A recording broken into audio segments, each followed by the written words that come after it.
Stephanie Brown, probably most known for, quote, discovering Garth Brooks, which is what he says, but I have a long background in Muscle Shoals music. I started in '75, and since then I've bounced between teaching and songwriting, between Florence and Nashville.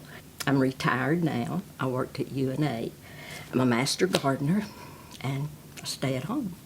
I've sort of gotten pulled back into the music industry. I was teaching. I had already taught high school and have a master's in English. I went to UNA and sort of taken a break from teaching, selling printing, and walked into a studio for the first time. Little widget, it's not active now. And I was trying to collect a bill, and a session was going on downstairs. I totally new to me. I've never been in a studio. And he asked me, he said, "What do you have to do with music?" I said, "Nothing." And he kept on and on. And he said, "No, nobody walks in is its pull to the music as you are, unless they have it inside." And he finally said, "Well, do you write?" And I said, "Everybody writes." And he said, "No, they don't." And he asked me to bring things in. Well, I brought a Tide box. People used to use them as filing things.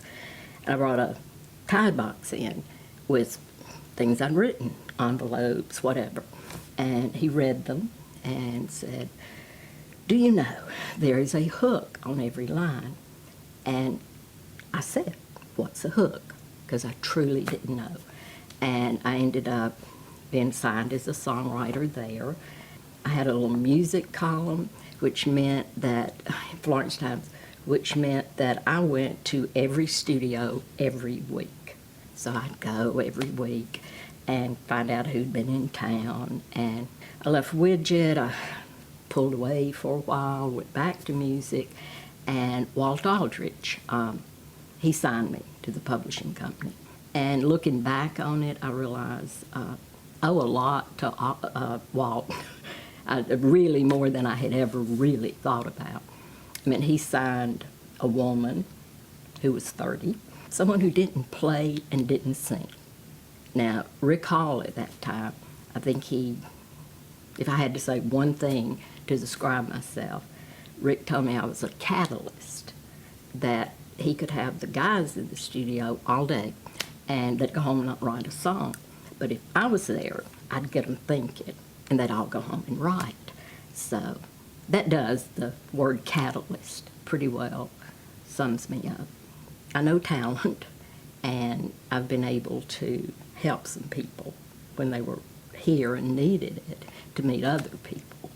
So I went to Windows on the Cumberland, really small place, it's not there anymore. And I met Garth, maybe 12 people in the room, and he sang at that time, and I thought he was great. I mean, I've always believed in Garth. I've never doubted what Garth could do. So I met him, and I'd been working with Bob Childers on a song. Lyrics great, but the melody wasn't. So I said, "Oh, Bob, why don't you and Garth get together and let Garth help you with melody and the lyrics stay the same?" I had a little 4-track, and Garth did the guitar and the singing. And when he got through, he said, "Ma'am, is that okay?" And I said, "Well, kid, why don't you do that for me one more time, and this time do it with some feeling."